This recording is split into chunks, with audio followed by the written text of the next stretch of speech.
ఇవాళ పార్లమెంటులో జరుగుతున్నటువంటి చర్చ అంశం వేరు, delimitation women reservation bill.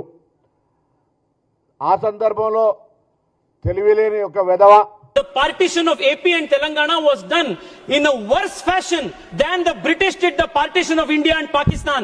This is the kind of legacy they have, Adhyaksha.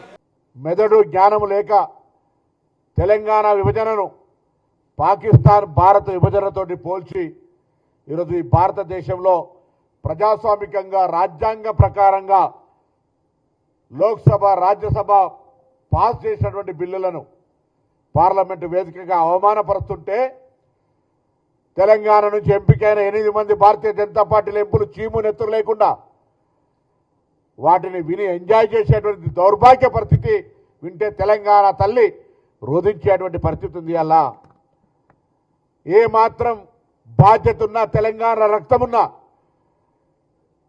Tejaswi గారు మాట్లాడినటువంటి మాటలు తెలంగాణ ప్రజల ఆత్మగౌరవం కాదు, అమరవీరుల ఆత్మక్షోభని కాదు, అవమానపరచడమే కాదు, ఇలా తెలంగాణ యావత్ ఉద్యమ స్ఫూర్తికి విఘాతం కలిగించే విధంగా మాట్లాడినారు. ప్రతి ఒక్కరికి చురుకునైతుంది బిడ్డ, జాగ్రత్త.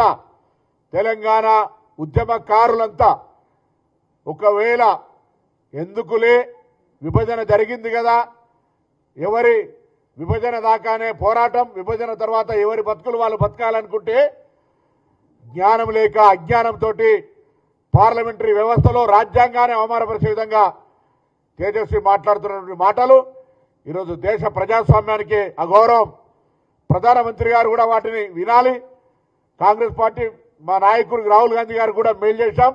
అది పార్లమెంట్లో తొలగించేదాకా, ఆ పార్లమెంటు రికార్డుల నుంచి ఆ పదాలు తొలగించేదాకా డిమాండ్ చేయాలని కూడా కోరుతా ఉన్నాం.